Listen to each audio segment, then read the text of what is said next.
Hi everyone, my name's Andy Ferguson, and I'm so happy to be here a part of this Future Leaders program. Let me share a bit about myself and why I'm so excited to join you on this journey. So I was born in a little town in Scotland called Bannockburn. Back when kids were still born at home, I was actually born in the house that my father still lives at. My father's nearly 94, and I go and see him occasionally. So I have this great grounding in where I come from. And actually, the place I was born in is the site of a historic battlefield that defined Scottish history. So I have this sense of belonging, I have this sense of place. But what was interesting, I also had this idea that I had to go off and explore the world. So I've actually spent the last 60 years going out exploring the world, trying to understand it, trying to understand my place in it.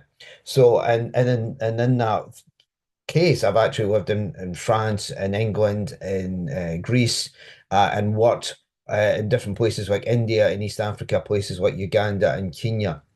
So one of the biggest influences in my life was actually when I was in my mid-20s. I left Scotland. I was qualified to go and work as a ski instructor in France. And what I realized is that I loved skiing. I loved doing something that I was good at. I loved doing something that I really, really enjoyed. But the implications of being a ski instructor out in a very difficult environment in winter, you're in the mountains in winter. It sounds glamorous sometimes, but it can be really brutal, and it can be extremely dangerous for you and for your clients. So that growing sense of self-awareness, the growing sense of developing the capacity to not just look after myself in difficult circumstances, but in others. Um, and eventually that led me to organising and leading expeditions to things like the highest freestanding mountain in the world, which is Mount Kilimanjaro in Africa, and even to the highest mountain in the world, Mount Everest. Not that I've climbed it, but I've helped organise and facilitate people climbing it.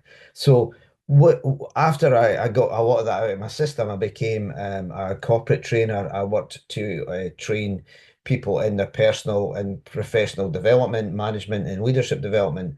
And then I went freelance, and for the last 20 odd years, I've been mixing it up, doing professional speaking, writing, getting invited to different parts of the world to share my experiences, and particularly developing people and teams to work together to understand themselves, their relationships, and what they can do together to address the problems that are meaningful and important to them. So I hope that you enjoy the Futures Leaders program. I'm going to offer some insights from my own experiences developing people, developing teams, leading people in extreme environments. And I hope you enjoy the content that I provide and you can find it useful. So that's been me. That's been a brief explanation of who I am. I'm looking forward to working with you guys, and I hope you enjoy the rest of the Future Leaders program.